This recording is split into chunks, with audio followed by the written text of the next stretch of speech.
Listen, if I give my input and I live the right kind of life, you cannot tell me what to do. Don't let other people tell you how to live your life. You better learn how to reinvent your life. I'm going to talk about reinventing living. Don't go nowhere. You can do it. Don't stop. Ed Montgomery. Come on. A new way of thinking. Transform your mind. Straight from the vine. Fresh new wine.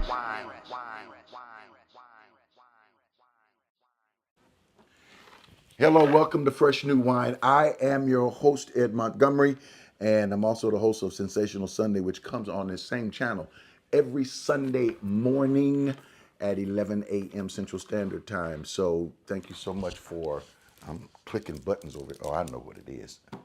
It's on this, I'm on this hard surface with my water bottles and stuff. Okay, I got it out of the way. But where was I? All right, okay.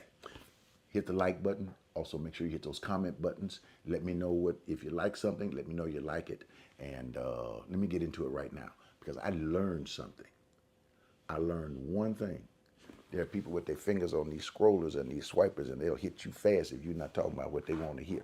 But I want to talk about something, and that something is you and I can interact with it, and it's about reinventing your life. And here is why I'm saying it. There are people out there who would rather you live the kind of life that they want rather than you living the kind of life that you want. They want to create their life, their government, their rules, their way, and then say, this is the way you live it.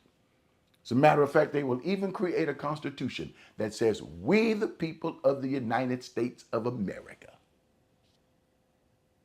will turn around and say, all men are created equal.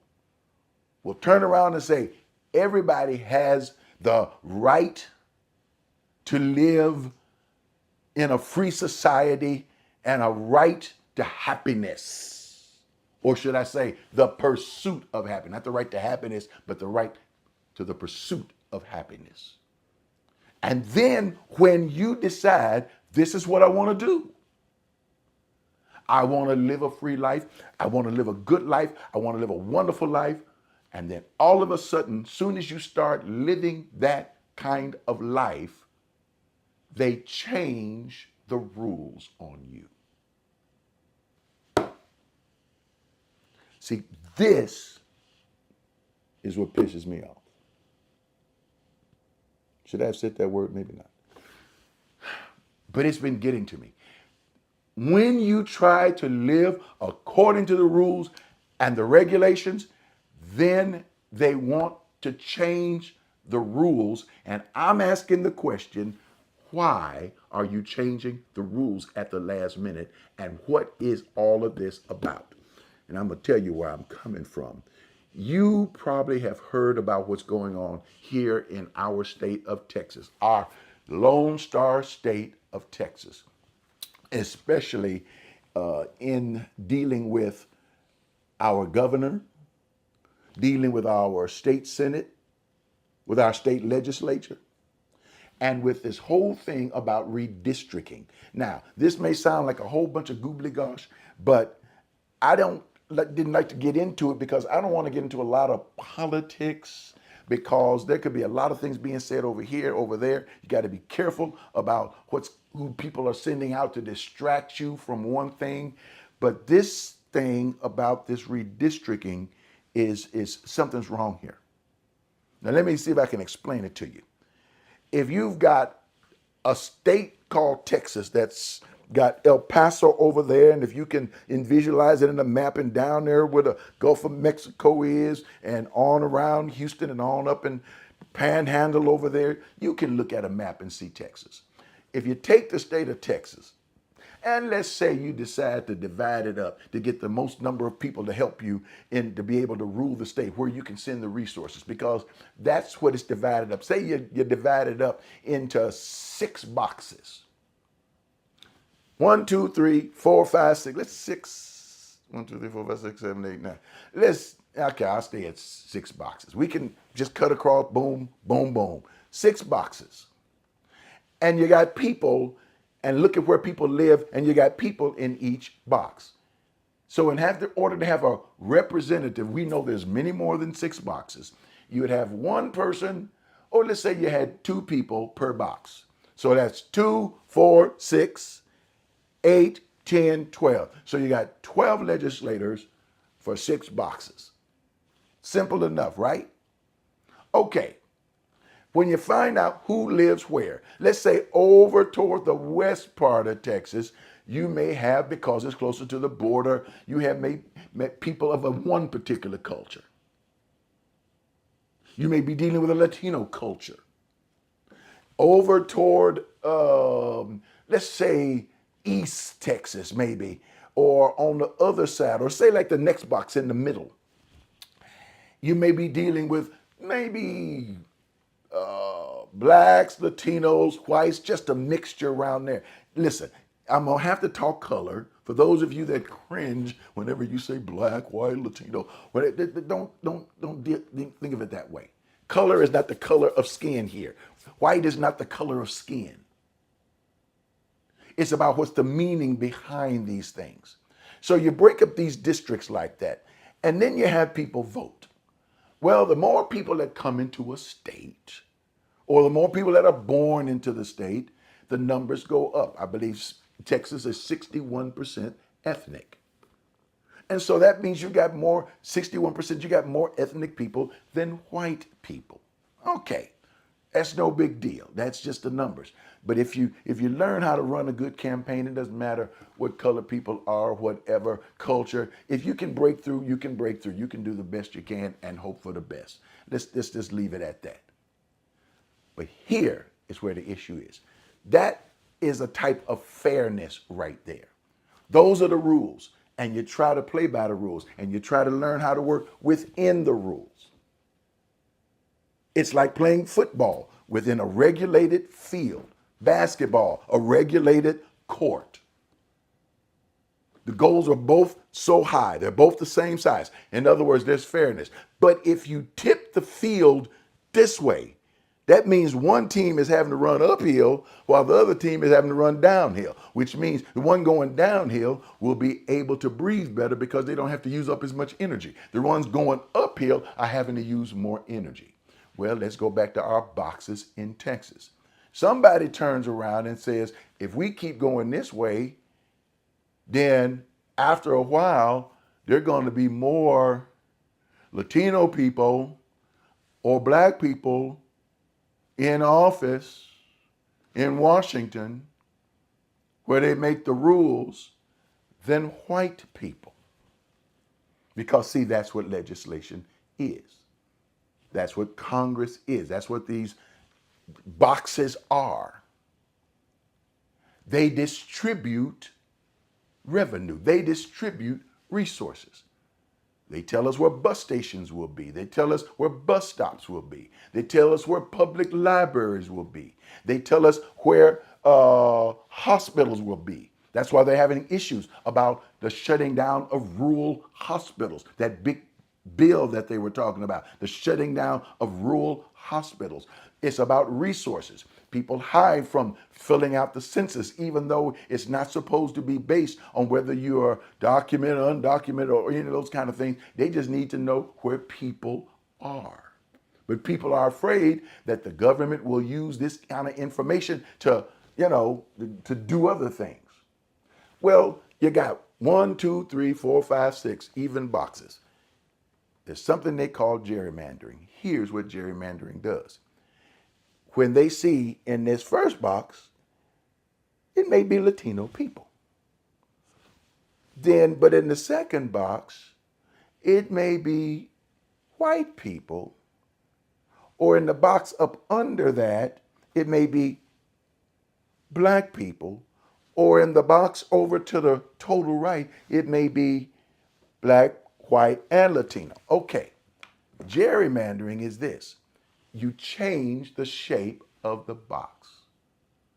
So you take that first box, cut that box in half, take the other half of that box and pull that box and make it a long corridor and connect it all the way down through the bottom of the boxes to the other box and then expand it to where the first box is actually a combination of the first box and the sixth box. Confusing? You darn right it's confusing. Make sense? Darn right it don't make no sense. But that is what they're doing. Why?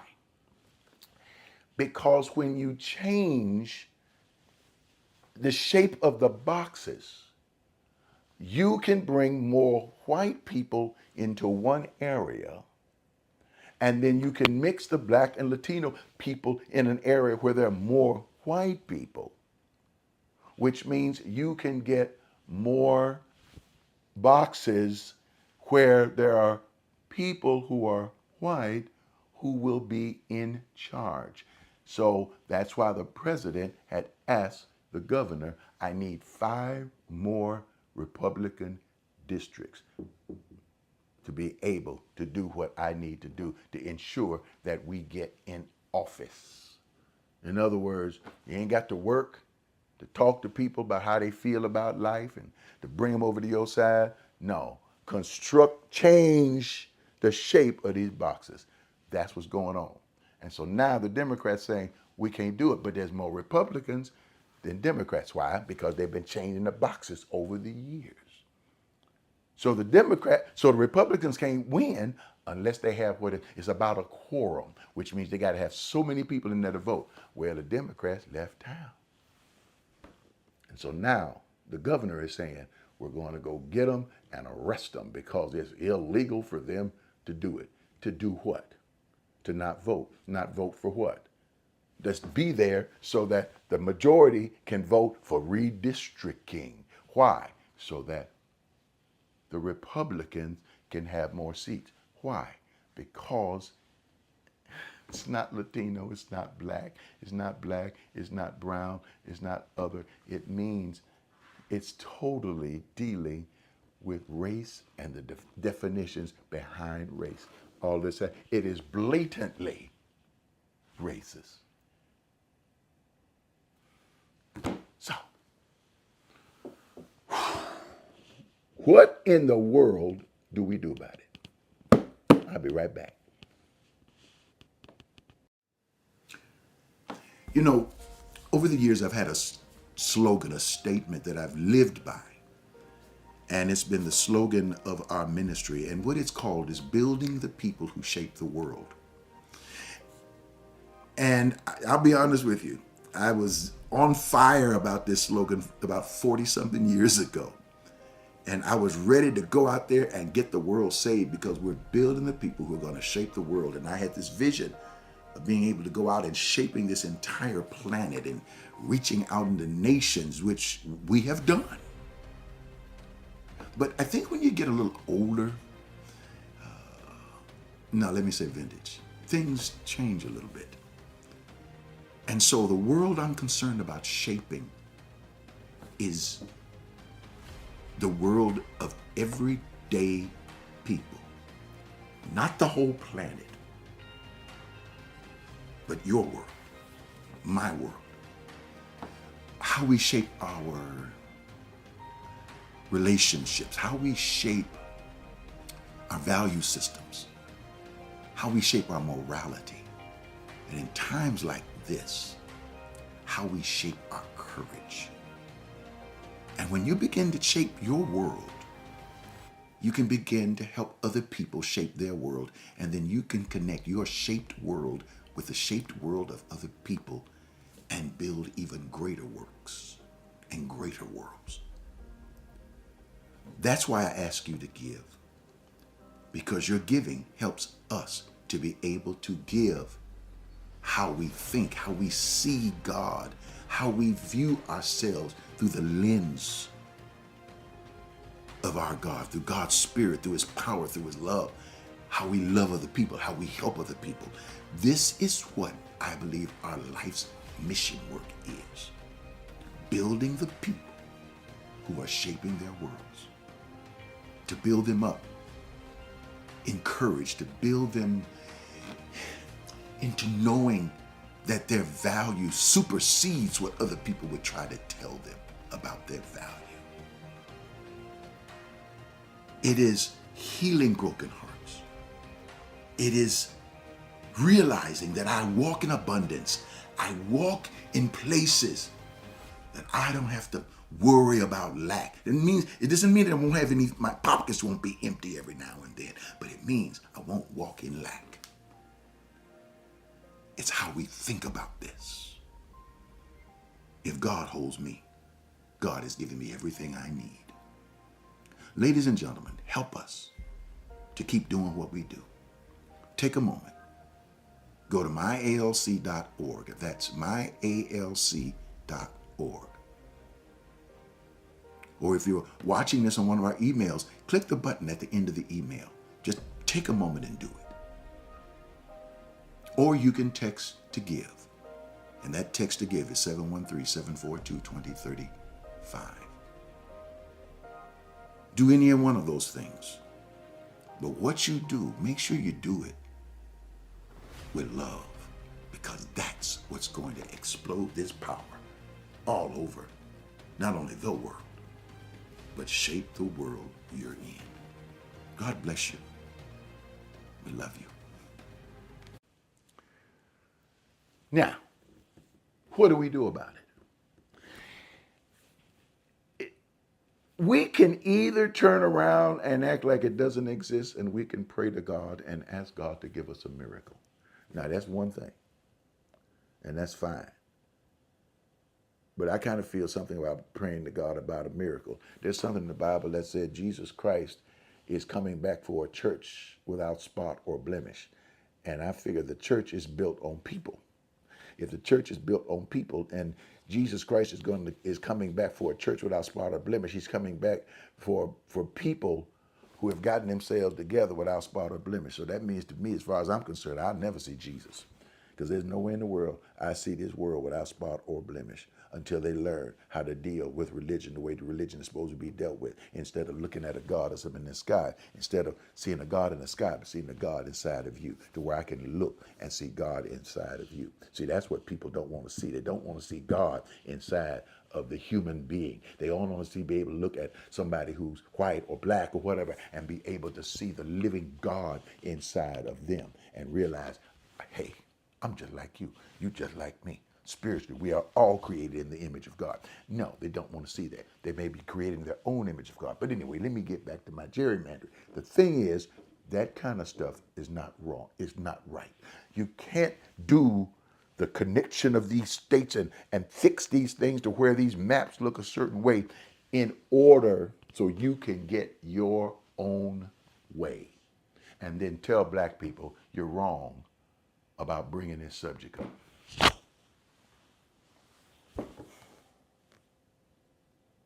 You know where I stand on this. Here's where I stand.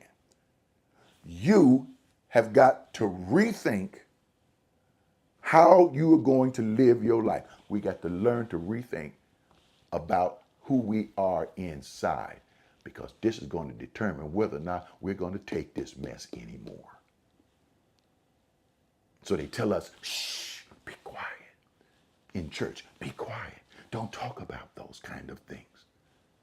Well, darn it, I think it's about time we started talking about it, because that mess is wrong. Until we start seeing the image of God inside of ourselves, we're never going to stand up. As a matter of fact, you will never get up off your couch and vote as long as you don't see God inside of yourself. The reason our lives still deal with such toxicity is because we don't see ourselves in the correct image. See yourself in the image of God.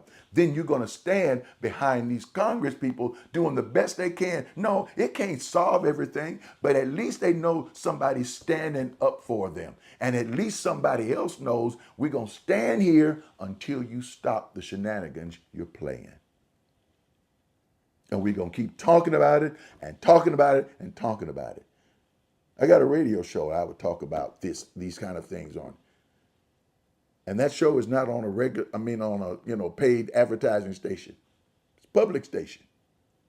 Do you realize the powers that be would love to shut, and they've already shut some of the funds down for those kind of stations because they don't want you to talk about it.